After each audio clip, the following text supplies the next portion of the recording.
She joined a cult preparing for Comet. I thought it was harmless, until she took our kids. You know, at my age, you don't really expect life to be full of adventures anymore. The most I was hoping for was to quietly pay off the mortgage and teach my son how to properly hold a wrench. But life, like that old water pipe in your basement, can burst in the most unexpected places. My name's Scott Brenner, 52 years old, been fixing toilets and unclogging drains for more people in this town than I care to count. Got calloused hands and a bad back to prove it. For 23 years, I thought I had it all figured out.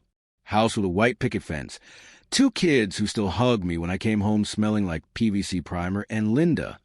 Linda was my everything. Still remember the day I met her at Murphy's Bar after the Packers beat the Bears in '99. She was arguing with some college kid about whether Brett Favre was overrated. The passion in her voice, the way she gesticulated with that beer bottle. I knew right then I was done for. We got married 2 years later in her mom's backyard. Kids came along, and for 2 decades it felt like we were living the American dream on a plumber's salary. But dreams, like old pipes, can corrode from the inside, while everything looks fine on the surface. It started innocently enough. Last July, Linda stumbled across an article about a comet called 3 Eyes/Atlas that had just been discovered by a telescope in Chile. Now, I'm not much for space stuff. My idea of stargazing is checking if the porch light needs changing. But Linda, she got hooked. Started watching these YouTube videos about cosmic events. Bought herself a little telescope from Walmart. I figured it was harmless. Better than her previous obsession with those reality TV shows where people scream at each other for an hour. The first red flag should have been when she stopped watching our Sunday night movies. We've been doing that ritual for 15 years. Pizza, beer, and whatever was on Netflix. Instead, she'd be glued to her laptop, watching these live streams about energy vibrations and spiritual awakenings. I laughed back then. Thought it was like collecting stamps. Only instead of stamps, it was believing in aliens. I couldn't imagine she was collecting not stamps, but pieces of our life, planning to throw it all away later. The comet wasn't even visible yet. Wouldn't be for months, but Linda talked about it like it was already here. She'd point at the empty sky and tell the kids about how this wasn't just any comet. It was special, different. Came from outside our solar system, she'd say, like it was bringing some cosmic message just for us. Things got weirder when she started buying the kids what she called cosmic amulets, little crystals and pendants that supposedly protected them from negative energy. Cost her $40 a pop from some website that looked like it was designed by a teenager in his mom's basement. Our daughter Emma, who's 8, loved the shiny rocks. Our son Jake, 12 and way too smart for his own good, kept asking me if the amulets actually did anything. What was I supposed to tell him? That Mommy was going through a phase? I just told him to humor her, that it made her happy. But it wasn't a phase. It was something much deeper, much darker. After Linda lost her mom to cancer that winter, everything shifted. Her mother's death hit her like a freight train. They'd been close, talked every day, shared everything. Linda stood at that graveside looking lost, like she'd forgotten how to exist in a world where her mom wasn't just a phone call away. That's when the real searching began. She started reading about energies, chakras, past lives. I thought it was just her way of dealing with grief, her own peaceful path through the darkness. I didn't know she wasn't looking for peace. She was looking for war. The books started showing up, thick volumes about ancient civilizations and alien contact. She'd stay up until 2 in the morning, highlighting passages like she was studying for the most important test of her life. When I'd ask her about it, she'd get this distant look and say, "You wouldn't understand yet, Scott, but you will." Yet, like there was some inevitable moment coming when everything would suddenly make sense to my simple plumber brain. The worst part was how alone I felt, even when she was sitting right next to me. We'd watch TV together, but her mind was somewhere else entirely, probably calculating orbital trajectories or whatever she was obsessing over. I started working longer hours just to avoid coming home to a house that felt haunted by the ghost of my wife. The kids noticed too. Emma stopped asking Mommy for bedtime stories because Linda would turn everything into lessons about cosmic consciousness. Jake started doing homework at my workbench in the garage. Said it was quieter there than his own house. But I kept telling myself it was temporary. People go through phases after losing someone close. I figure if I just waited it out, supported her through whatever this was, she'd come back to us. I didn't want to call the cops and make things worse for the kids. Not yet. The breaking point came in October when Linda started hosting video calls with people she called her cosmic family. I'd hear her preaching through the bedroom wall, explaining how the Comet was actually a spacecraft, how it was going to make contact with chosen individuals. Standard conspiracy stuff, but coming from my wife's mouth, it sounded terrifying. What really got to me was how she talked about our actual family, called Jake and Emma young souls who needed protection from negative influences. When someone asked about me, she paused, then said I was still asleep, but that she was working on opening my consciousness. Opening my consciousness. Like I was some broken appliance that needed fixing. When I tried talking to her about it, Linda looked at me like I'd suggested burning down an orphanage. Started explaining how traditional therapy was designed to keep people trapped in limiting beliefs. The scary part wasn't what she was saying, it was how she said it. Calm, rational, like she was explaining basic math to a child. Things escalated when she pulled the kids out of school without discussing it with me. Said the education system was designed to close minds, not open them. Jake was smart enough to see through most of it, but Emma was 8 and impressionable. Started refusing certain foods because mommy said they had bad energy. The financial surprise came when I went to pay monthly bills. Our joint checking account was down to $47.33. Linda had spent nearly $3,000 on crystals, energy devices, and something called a cosmic alignment program. $3,000, 2 months of my take-home pay, gone. When I got upset, she looked at me like I was a crazy one. Said money wouldn't matter when the transformation happened. Asked if I'd rather have $3,000 or 3,000 years of enlightenment. I wanted to scream that I'd rather have enough money to fix the furnace before winter, but something in her eyes stopped me. There was this absolute certainty there, like she was operating from a completely different reality than mine. Linda's sister Carol drove up from Milwaukee one weekend, hoping for a heart-to-heart. Instead, Linda spent 3 hours trying to convert her. Carol left early, pulling me aside before getting in her car. "Scott," she said, "that's not Linda in there anymore. That's someone else wearing her face." Christmas was surreal. Linda bought the kids books about cosmic consciousness instead of toys. We opened presents in near silence, with her commenting on how materialistic holidays distracted from spiritual growth. I gave her a gold necklace I'd saved up for. She thanked me politely, then explained that gold was blocking her chakras. The necklace is still sitting in its little blue box on my dresser. Emma cried that night because she wanted regular presents like her friends got.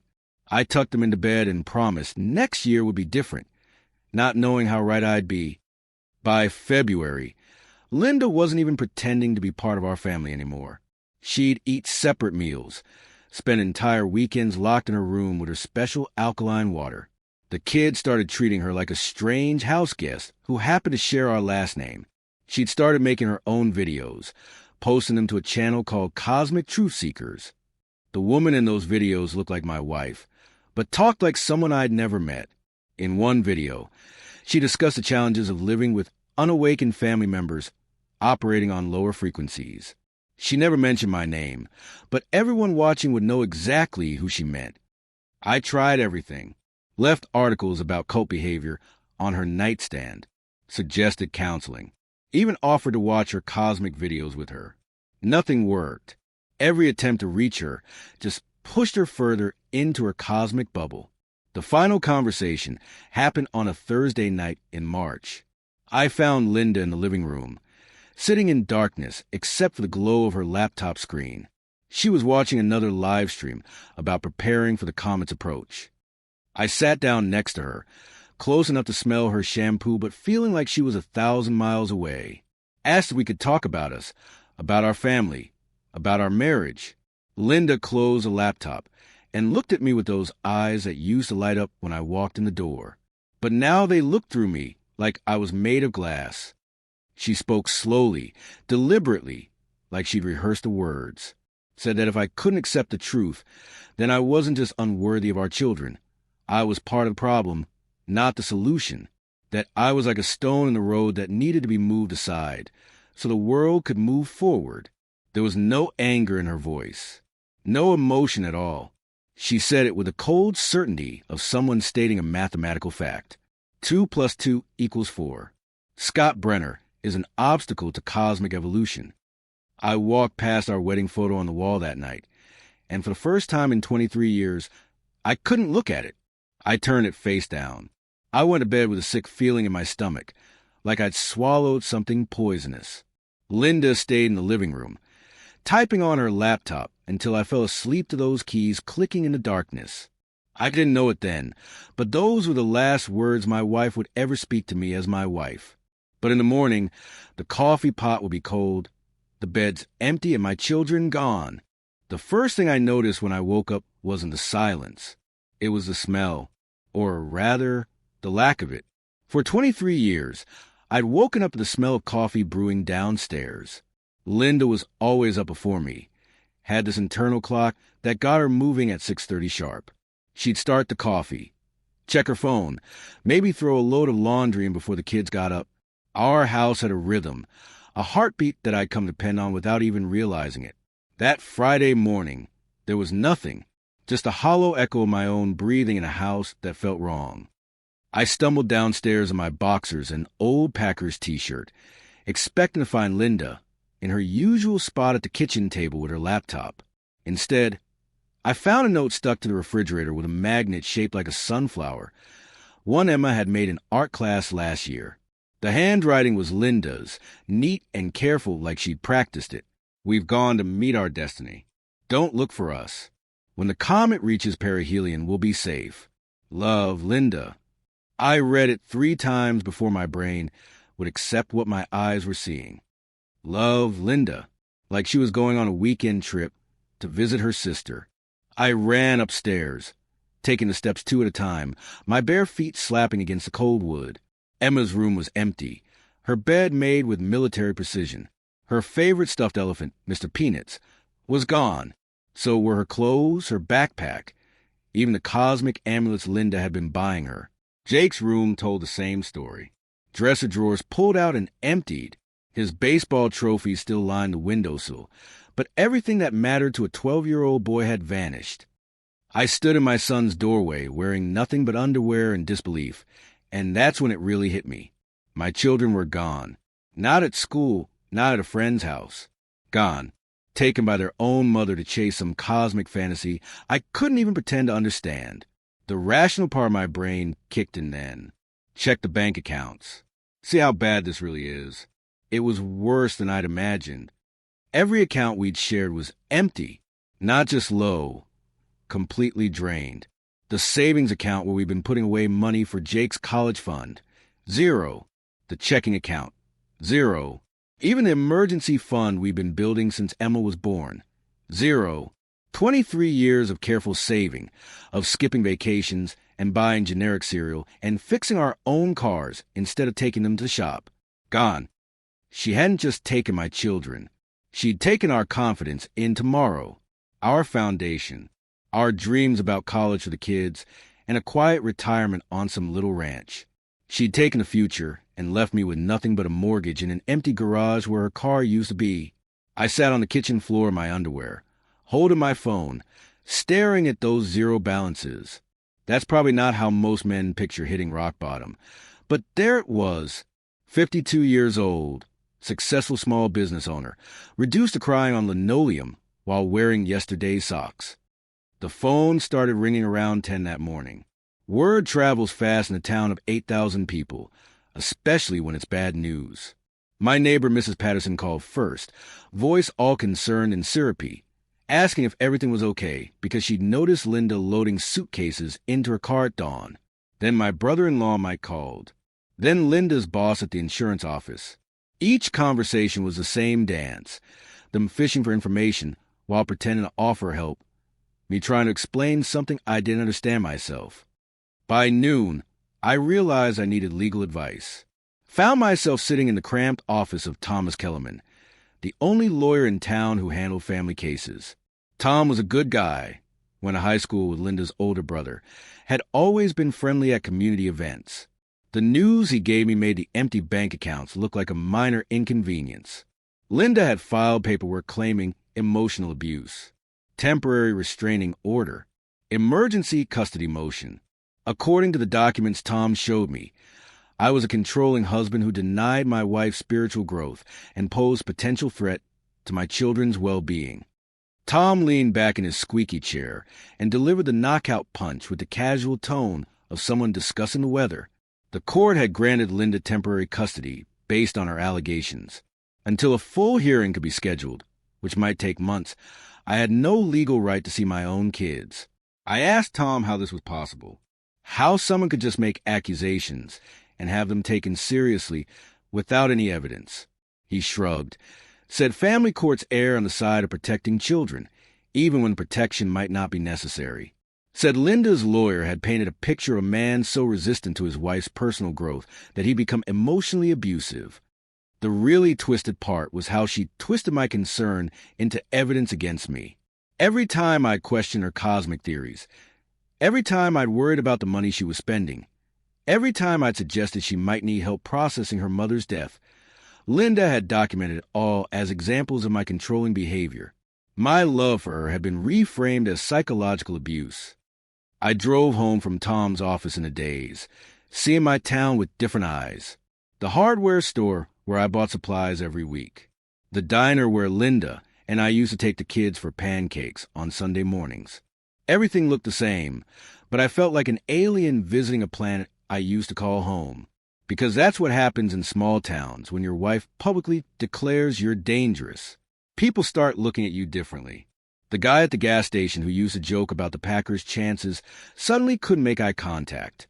Mrs. Henderson, who'd hire me to fix her bathroom sink dozens of times, crossed the street when she saw me coming. Linda hadn't just taken my family. She'd taken my place in the community where I'd lived my entire adult life. The isolation was suffocating. I'd come home to an empty house every night, heat up a frozen dinner, and sit at a kitchen table set for one. The silence was so complete I could hear the refrigerator humming, the house settling, my own heartbeat echoing in my ears. I started talking to myself just to hear a human voice. Stupid stuff, like narrating what I was doing. Now Scott's opening a beer. Now Scott's wondering how his life went to hell. 2 weeks into this nightmare, I was sitting in my empty living room, drinking my 4th beer of the evening and watching SportsCenter on repeat, when my phone buzzed with a text from a number I didn't recognize. Just a link to a YouTube video. No message, no explanation. I almost deleted it. Figure it was spam or one of those links that download viruses to your computer. But something made me click it instead. Maybe desperation. Maybe the hope that it might somehow be related to Linda and the kids. The video started loading, and I saw the thumbnail.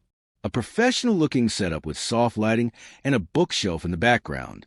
And there, sitting in front of the camera like she was hosting her own talk show, was my wife. But not my wife. This version of Linda looked polished, confident, like she'd been doing this for years instead of months. She was wearing makeup, more than she'd ever worn at church or date nights. Her hair was styled differently, swept back in a way that made her look older, more authoritative. The video was titled Breaking Free, Why We Must Protect Our Children from Negative Energy. It had been posted 3 days earlier and already had over 200,000 views. 200,000 people had watched my wife explain why fathers like me were dangerous. Linda spoke directly to the camera with that same calm certainty I'd heard in our living room, but now it was amplified, performance-ready. She talked about how traditional masculine energy was threatened by cosmic awakening, how men who couldn't evolve would try to drag their families down to lower vibrations. Then she said the words that broke something inside me that I don't think ever healed properly. She told her audience that sometimes the stones in our path, the people who resist our growth, need to be moved aside so the world can evolve. That protecting children from negative influences sometimes means making difficult choices about family structures. She never said my name, but she was talking about me, describing our marriage, painting me as an obstacle to human evolution for hundreds of thousands of strangers. I watched the whole 20-minute video with my hands shaking. Linda used our family photos as illustrations, talking about how beautiful our children were and how important it was to preserve their cosmic potential. There was Emma, smiling at the camera while wearing one of those crystal necklaces. There was Jake, looking uncomfortable but trying to be supportive of his mom. My children had become props in a performance I didn't even know was happening. The comments section was worse than the video. Thousands of people praising Linda for her courage, sharing their own stories about leaving negative family members behind. One comment stopped me cold. A woman named Sarah from Oregon wrote that she'd done the same thing, left her husband and taken her daughter to a cosmic preparation center in Nevada. A cosmic preparation center. That's when I realized Linda wasn't just running away. She was running towards something. There were physical locations where these people gathered, communities preparing for whatever they thought would happen when that comet reached Earth. By Monday, I'd lost my biggest client. Henderson Construction canceled our maintenance contract, effective immediately. Vague explanation about going a different direction, but I knew what was really happening. Linda's public accusations were poisoning my business relationships. In a small town, your reputation is everything. If people think you're an abusive husband, they're not going to trust you in their homes, around their families. By Wednesday, I'd lost 3 more clients. The hardware store owner, Jerry, actually pulled me aside and suggested I might want to consider anger management classes. Jerry, whose toilet I'd fix for free when he couldn't afford a plumber after his divorce. I was being erased from my own life, one canceled contract, and awkward conversation at a time. The final twist of the knife came on Thursday evening. I was sitting in my truck in the McDonald's parking lot, eating a sad dinner and trying to work up the courage to go home to another empty house, when my phone buzzed with a text, another anonymous link to another YouTube video. This time, I knew what I was going to find before I clicked it, but knowing didn't make it hurt any less. The video was titled, "A Message to Unawakened Partners. It's Time to Let Go." Linda sat in what looked like a professional studio now, with better lighting and multiple camera angles. She wasn't just making videos anymore. She was producing them.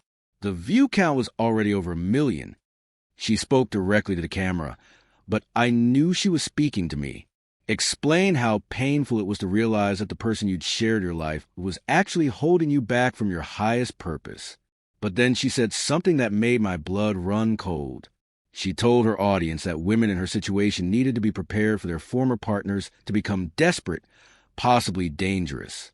That men who'd lost control over their families might lash out violently. She was teaching her audience to fear me while building a case against me in the court of public opinion. She ended the video by asking her followers to send positive energy to protect her children from negative influences and to donate to her foundation, so other families could be saved from similar situations. The Cosmic Foundation that was funded by destroying families like mine. I drove home through streets that no longer felt like home, past houses where people who no longer trusted me lived their normal lives. My mailbox was stuffed with sympathy cards from church members and business associates. People who meant well but didn't know what to say about a situation none of us had ever encountered before. That night, I sat in Jake's empty room, holding one of his baseball cards that had fallen behind his dresser. A rookie card for some pitcher who'd probably never make it to the majors. 3 months ago, Jake had been excited about this card, had calculated its potential value if the player turned out to be great. Now it was just a piece of cardboard in an empty room in a house that echoed with the ghosts of everything I had lost. 3 weeks had passed since I'd found that note on the refrigerator. 3 weeks of empty coffee pots and silent breakfast tables. 3 weeks of watching my wife become a viral sensation by destroying our family on camera. Somewhere out there, in some desert compound or cosmic preparation center, my children were learning that their daddy was the bad guy in their mother's enlightenment story. That's when I realized waiting for the legal system wasn't going to be enough. The courts moved slowly, but the internet moved fast. Every day I sat back and did nothing was another day for Linda's narrative to spread, another day for my children to be programmed against me. I'd spent my whole life fixing problems by getting my hands dirty and doing the work. It was time to stop being a victim and start being a detective. I stared at the ceiling in the dark, still smelling Linda's perfume on her pillow, and made a decision. I couldn't wait any longer. I was done watching them erase me one view at a time. Tomorrow, I stop grieving. Tomorrow, I start tracking. But first, I had to figure out how a small-town plumber was supposed to fight a viral cosmic cult that had turned his wife into their poster child for abandoning unworthy husbands. The answer to that question would change everything. Turns out there's a difference between deciding to fight and actually knowing how to throw a punch. The morning after my big revelation about becoming a detective, I woke up in Jake's room where I'd fallen asleep holding that baseball card. My back was screaming from sleeping on a twin mattress, and my head felt like I'd been hit with a wrench. The harsh morning light streaming through his Superman curtains made everything look even more pathetic than it had the night before. I shuffled to the bathroom and caught a glimpse of myself in the mirror. 3 weeks of barely eating, barely sleeping, and definitely not shaving had turned me into something that looked like it crawled out of a survivalist compound. My brilliant plan to become a detective hit its first snag when I realized I didn't know the first thing about detective work. I'm a plumber. I fix leaks. I don't track missing persons or investigate internet cults. The most complicated mystery I'd ever solved was figuring out why Mrs. Garcia's toilet kept running, and that turned out to be a warped flapper valve. But I'd made a promise to myself, and promises are about the only thing I had left that felt real. I started where any sensible person starts these days. Google. Typed in Linda's name, and spent the next 4 hours going down the rabbit hole of her online presence. Her YouTube channel had exploded since I'd last checked. Over 300,000 subscribers now, all hanging on her every word about cosmic awakening and family liberation. She'd posted new videos almost daily. Meditation guides, energy healing sessions, something called Releasing Toxic Family Bonds that had 2 million views. Each video was slicker than the last, with professional graphics and background music that made her sound like she was narrating nature documentaries instead of destroying lives. The comments were a mix of worship and horror stories. Women thanking Linda for giving them permission to leave their husbands. Men posting angry rants about their wives abandoning families after watching her content. Teenagers talking about how their moms have become obsessed with cosmic consciousness and stopped acting like normal parents. Linda wasn't just a victim of some cult. She was recruiting for it. But here's the thing about investigating someone you've been married to for 23 years. You know their patterns, their habits, their tells. Linda had always been careful with money, methodical about record keeping. She used the same passwords for everything because she said life was complicated enough without trying to remember 50 different combinations. Her password had always been our wedding date plus Emma's birthday. 6 digits that represented the 2 most important days of her life. Or used to be the most important days. I tried logging into her social media accounts, her email, even her PayPal. Nothing worked. Every password had been changed. Every security question updated. The woman who couldn't remember to lock the front door had somehow become a cybersecurity expert overnight. That's when I realized I was going to need help from someone who actually knew about computers and digital tracking. Someone smarter than a middle-aged plumber with a high school education and callous hands. I'd been putting off this phone call for 2 weeks, but desperation makes you swallow your pride pretty quick. Iris Chun had been 3 years behind me in high school, captain of the debate team while I was learning to weld in shop class. We'd barely spoken back then. She was headed for MIT while I was headed for the community college trade program. But small towns keep people connected in weird ways, and I'd run into her a few times over the years at the grocery store or high school football games. Last I'd heard, she was working for some tech company in Milwaukee, doing something with computer security that paid way better than fixing toilets. I found her number through her mom, who still lived 2 streets over from my house. Called her on a Tuesday evening, figuring she'd probably think I was crazy for asking a near stranger to help me investigate my missing family. Instead, Iris listened to my whole story without interrupting once. When I finished, there was a long pause, and then she said something that gave me the first real hope I'd felt in weeks. She told me that cults always leave digital footprints, especially when they're running financial scams. Said she'd seen cases like this before, where charismatic leaders use social media to recruit vulnerable people and separate them from their money and families. More importantly, she said Linda's operation sounded sloppy. Too much publicity, too many public financial transactions, too many digital records. Professional scammers know how to hide their tracks. Amateur scammers, even smart ones, usually make mistakes that can be traced. Iris offered to spend her weekend helping me dig through Linda's online presence. Pro bono. Said she'd always wondered what happened to the nice guy from high school who helped her jumpstart her car in the school parking lot during senior year. I didn't even remember helping her with her car, but I wasn't about to correct her. That Saturday, Iris showed up at my house with 2 laptops, a thermos of coffee strong enough to wake the dead, and the kind of focus intensity that reminded me why she'd been valedictorian. She set up a command center on my kitchen table and started walking me through the basics of digital investigation. First lesson: people think they can delete things on the internet, but the internet never forgets. Every social media post, every financial transaction, every email leaves traces that can be followed if you know where to look. Second lesson: scammers always get greedy, and greed makes them careless. Within 2 hours, Iris had pulled up financial records that made my head spin. Linda wasn't just accepting donations through her website. She was running a sophisticated operation with multiple revenue streams, selling meditation guides for $50 each, offering private cosmic counseling sessions for $200 an hour, marketing blessed crystals at markup rates that would make a jewelry store owner jealous. But the real money was coming from something called the Cosmic Preparation Program, a premium membership that cost $500 a month and promised access to special meditation techniques and preparation protocols for the coming cosmic event. She had over 2,000 paying members. I did the math in my head and felt sick. Linda was pulling in more than $1 million a month from people who believe she could teach them how to communicate with aliens. My wife, who used to argue with me about spending $40 on dinner at Applebee's, was now running a 7-figure business built on cosmic conspiracy theories. But where was all that money going? That's where Iris really earned her MIT education. She traced the financial flows through a maze of accounts, shell companies, and cryptocurrency transactions that looked like something out of a spy movie. Most of the money was flowing to something called the Celestial Dawn Foundation, which owned property in Nevada, Arizona, and New Mexico. Property that looked suspiciously like the cosmic preparation centers I'd found in my research. Linda wasn't just promoting these places. She was helping fund them.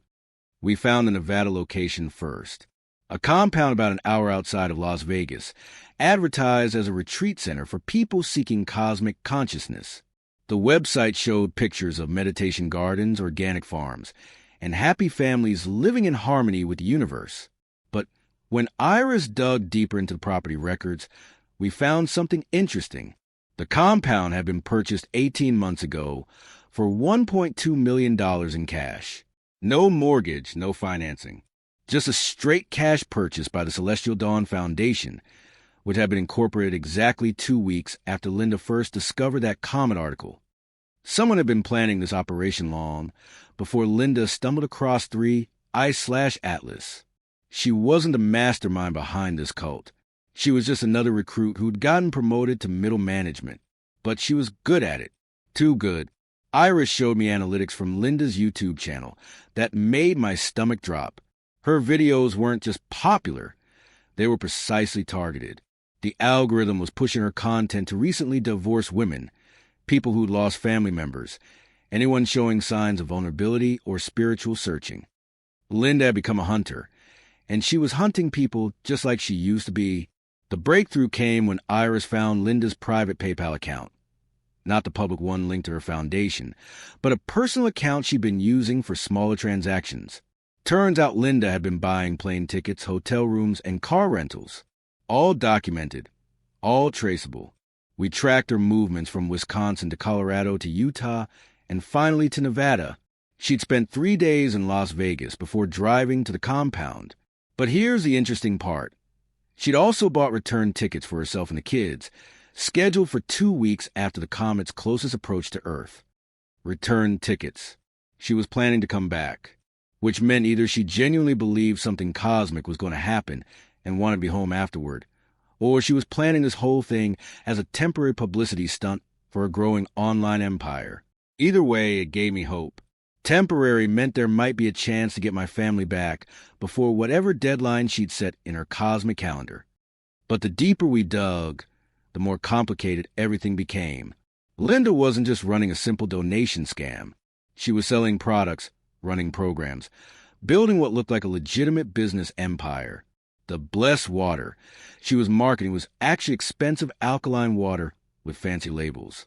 The cosmic amulets were real crystals and gemstones, just marked up about 3,000%. She'd found a way to monetize hope and desperation, and she was really good at it. The really sick part was how she was using Jake and Emma.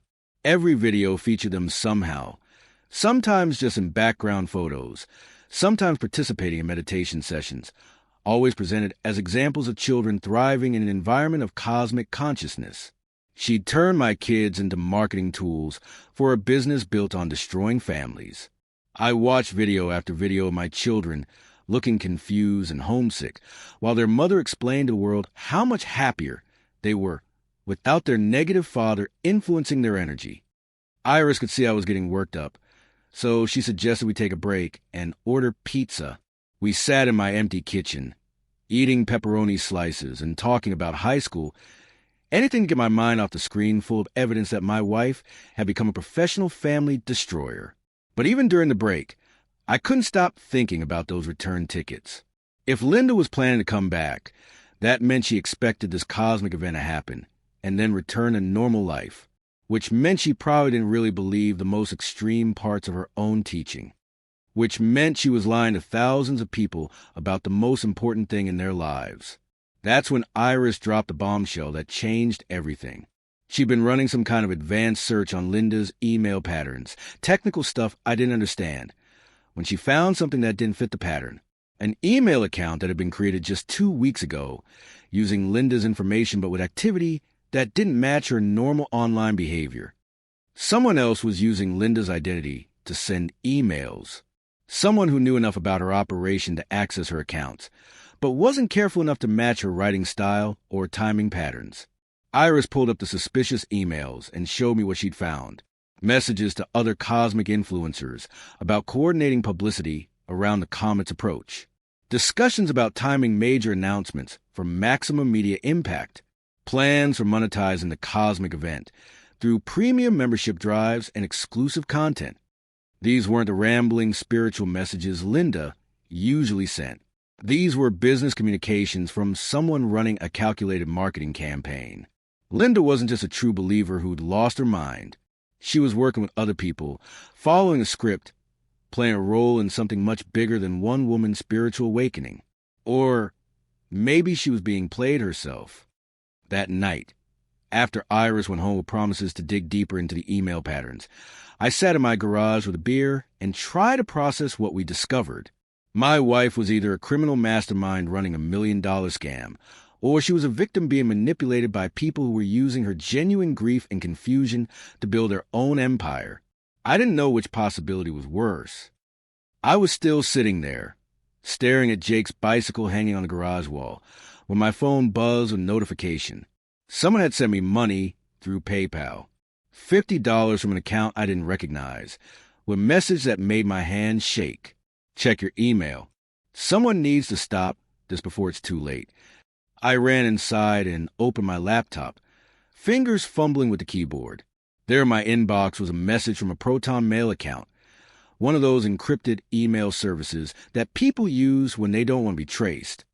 The email contained a zip file with dozens of documents, financial records showing exactly where Linda's foundation money was really going, chat logs between cosmic influencers planning coordinated campaigns, internal memos discussing target demographics and conversion optimization.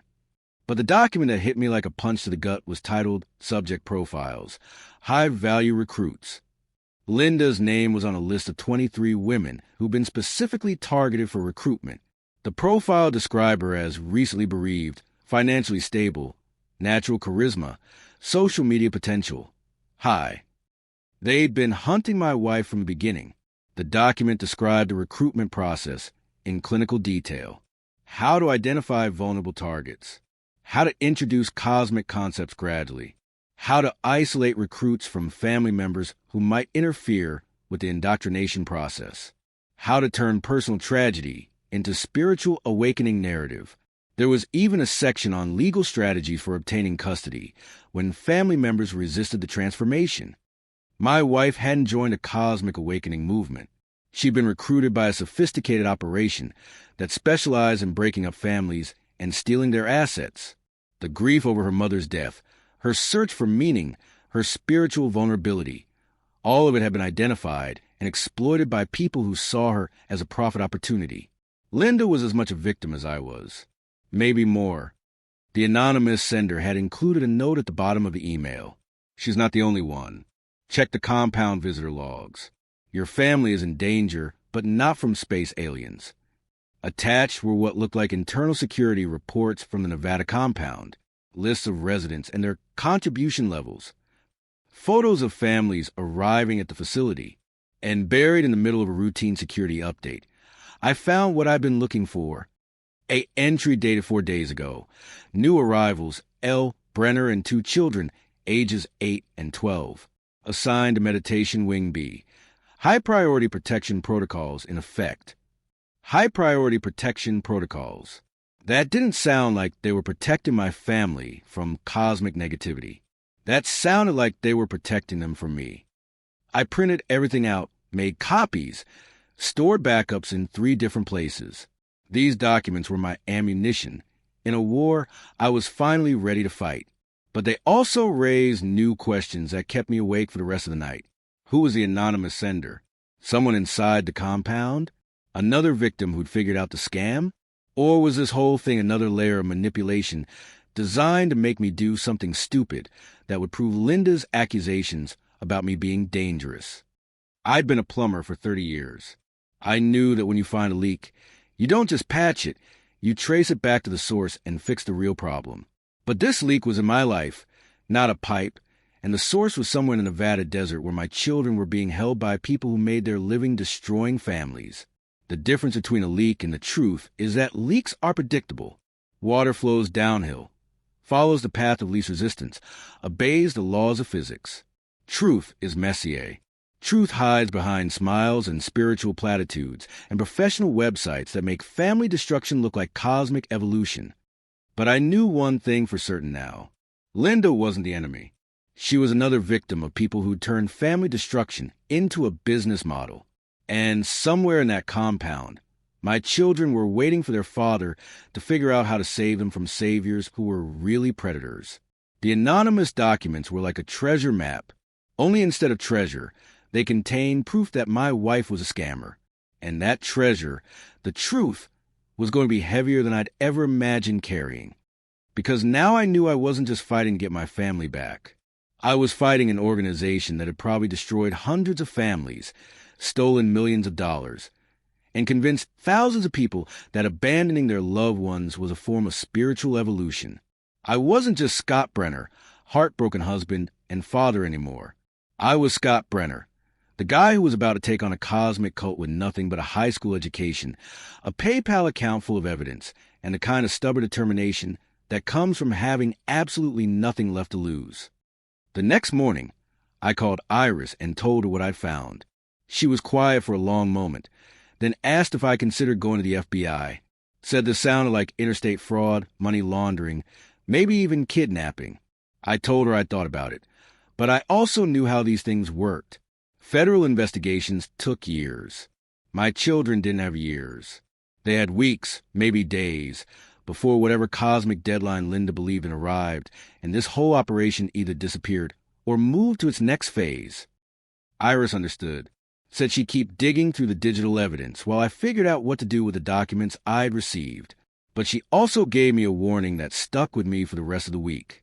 She said that organizations sophisticated enough to run psychological recruitment operations usually had contingency plans for when their victims' families fought back. That whoever sent me those documents might be trying to help, but they might also be setting me up for something worse. I spent the next 3 days reading and rereading every document in that zip file, memorizing financial flows and organizational charts like I was studying for the most important test of my life. The deeper I went, the more obvious it became that this wasn't just about cosmic beliefs or spiritual awakening. This was about money, lots of money, and power.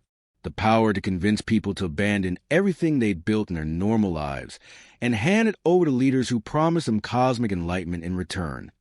The compound in Nevada was just one of 12 facilities across the western United States. Each one was pulling in millions of dollars from families who'd been convinced that their normal lives were holding them back from cosmic evolution. The leaders weren't true believers.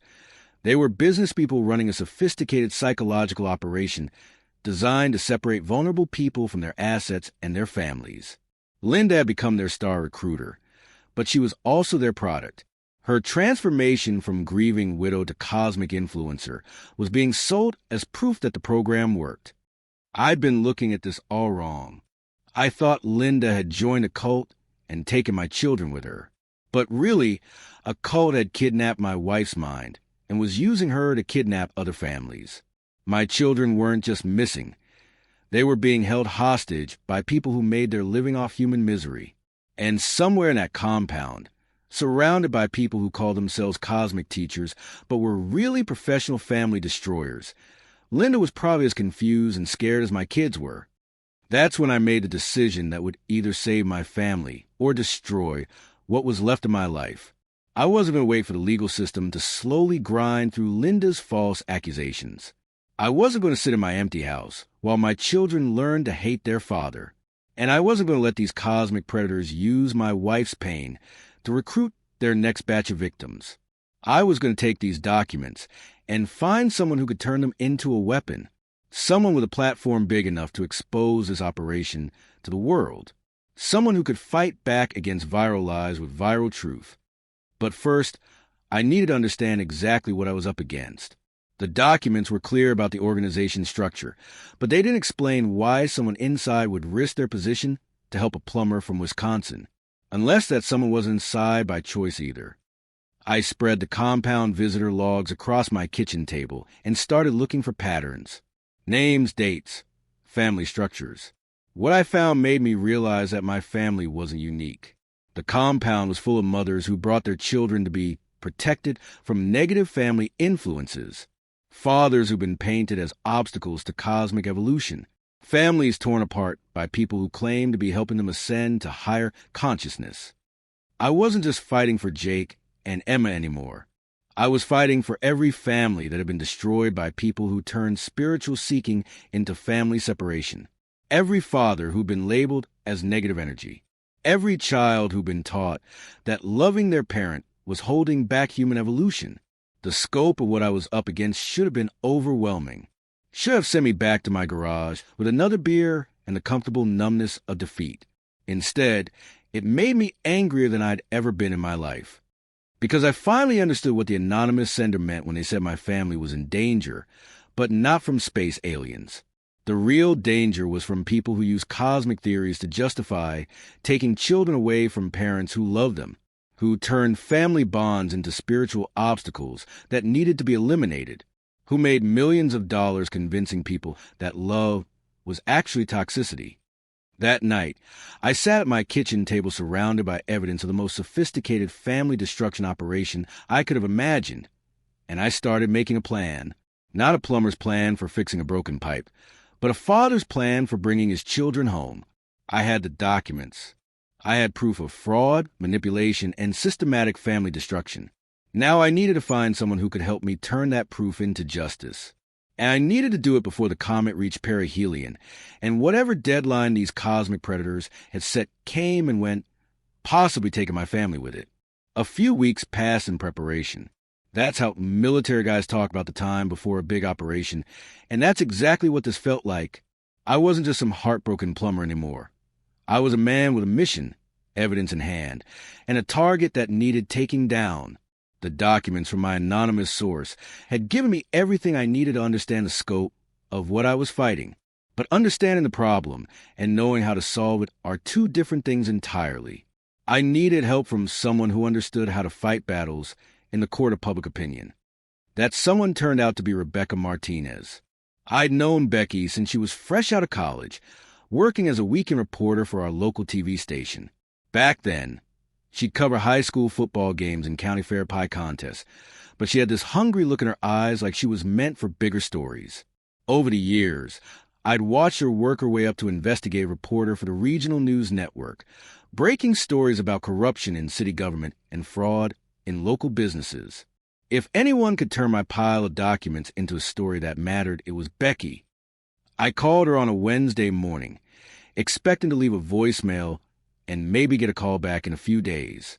Instead, she picked up on the second ring, probably figuring it was another tip about a crooked contractor or a rigged city contract. When I started explaining about Linda and the cosmic cult and the missing children, I could hear her shifting into reporter mode, started asking specific questions about timelines, financial amounts, number of victims. By the time I finished telling her about the anonymous documents, she was already asking when we could meet.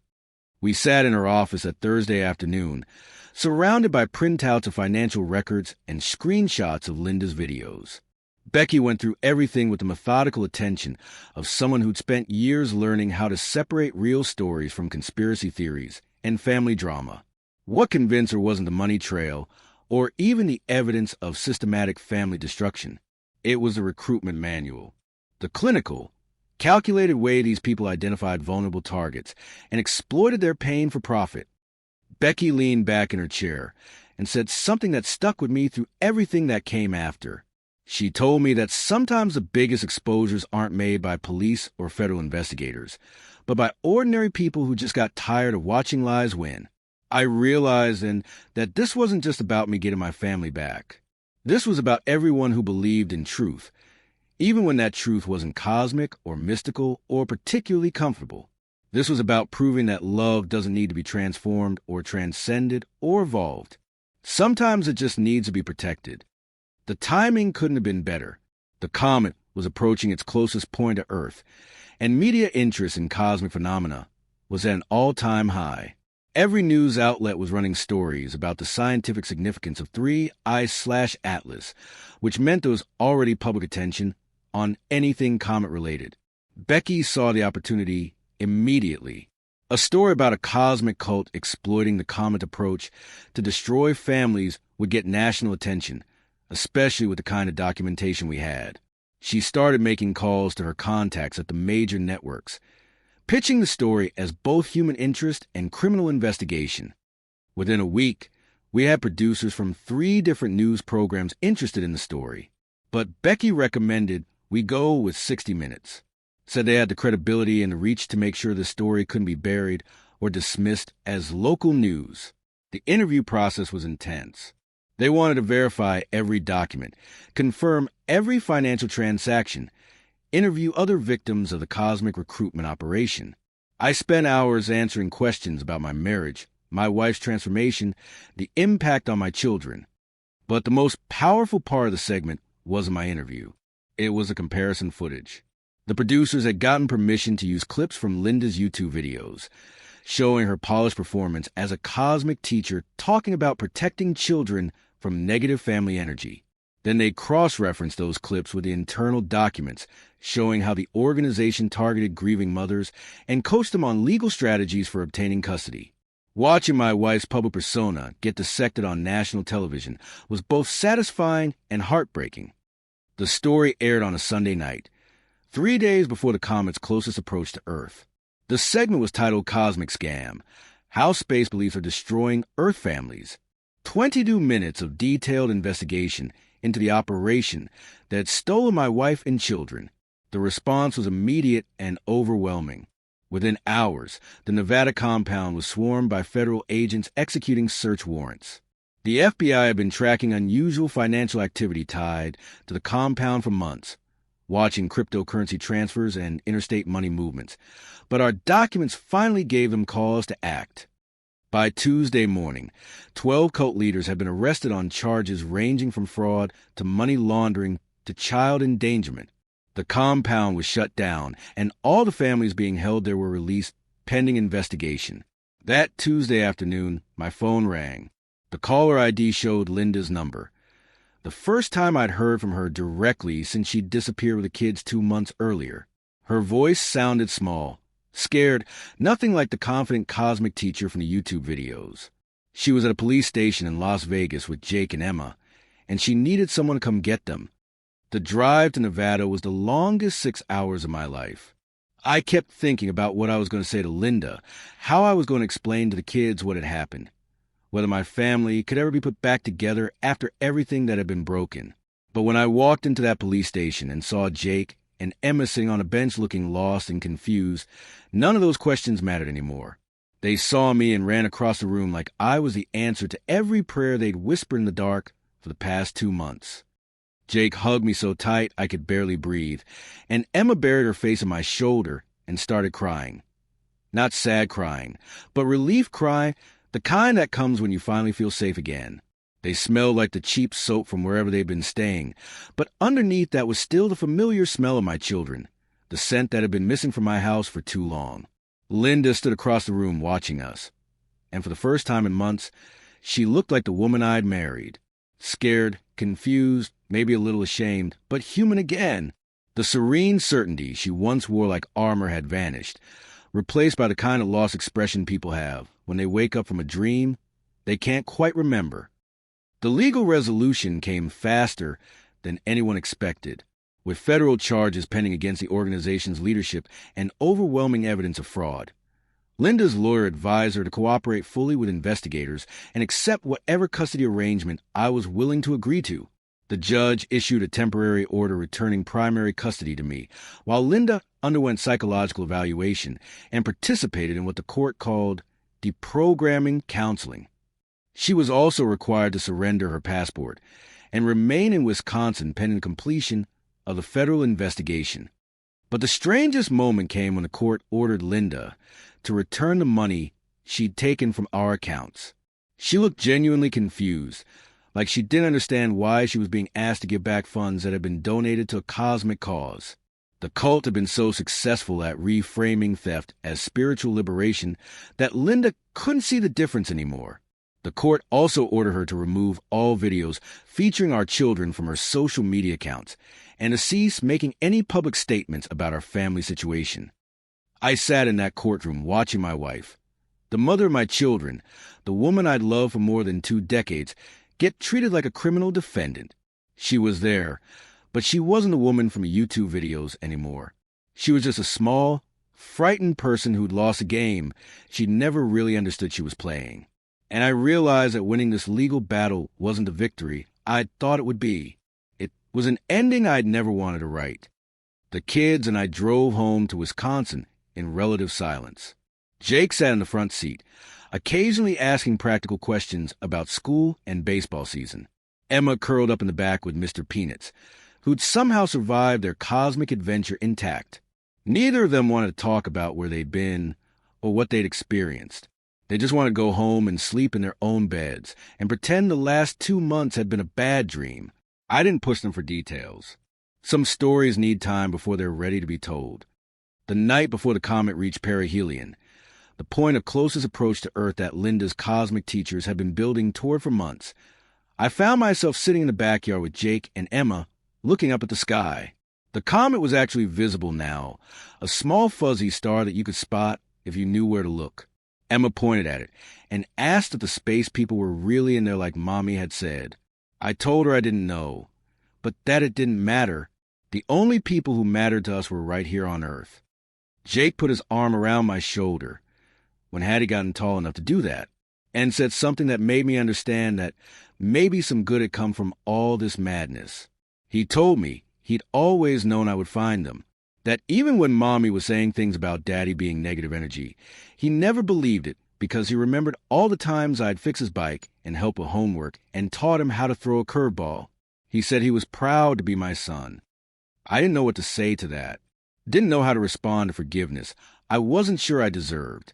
So I just held both my children and watched that comet crawl across the sky, carrying whatever cosmic message it might have for someone else's family. The only contact I needed was happening right there in my backyard. Contact with the 2 people I'd almost lost forever. The comet reached perihelion the next day without any cosmic revelations or alien contact or spiritual transformations. It was just a chunk of ice and rock following the laws of physics, indifferent to all the human drama that had been projected onto its trajectory. But for thousands of families torn apart by cosmic promises, that day marked the beginning of putting their lives back together. The federal investigation led to convictions for fraud, money laundering, and organized conspiracy. Most of the stolen money was recovered and returned to victims. The compound properties were sold, and the proceeds distributed to families who'd lost everything to cosmic promises. Linda spent 6 months in a residential treatment program designed specifically for cult recovery. When she came home, she was different. Quieter, more uncertain, but also more present than she'd been the year before she disappeared. The evangelical certainty was gone, but so was the distant, distracted person she'd become. We didn't get back together. Too much had been broken. Too much trust had been lost. But we figured out how to be parents together again, how to put our children's needs ahead of our own confusion and pain. Linda moved into a small apartment across town and got a job at the library. She was done chasing stars and cosmic truths. Now she wanted to shelve books and listen to rain, and remember what it felt like to live a life that didn't require an audience. She deleted all her social media accounts and refused interview requests from reporters wanting to explore the psychology of cult recruitment. She just wanted to disappear from public attention and rebuild herself one quiet day at a time.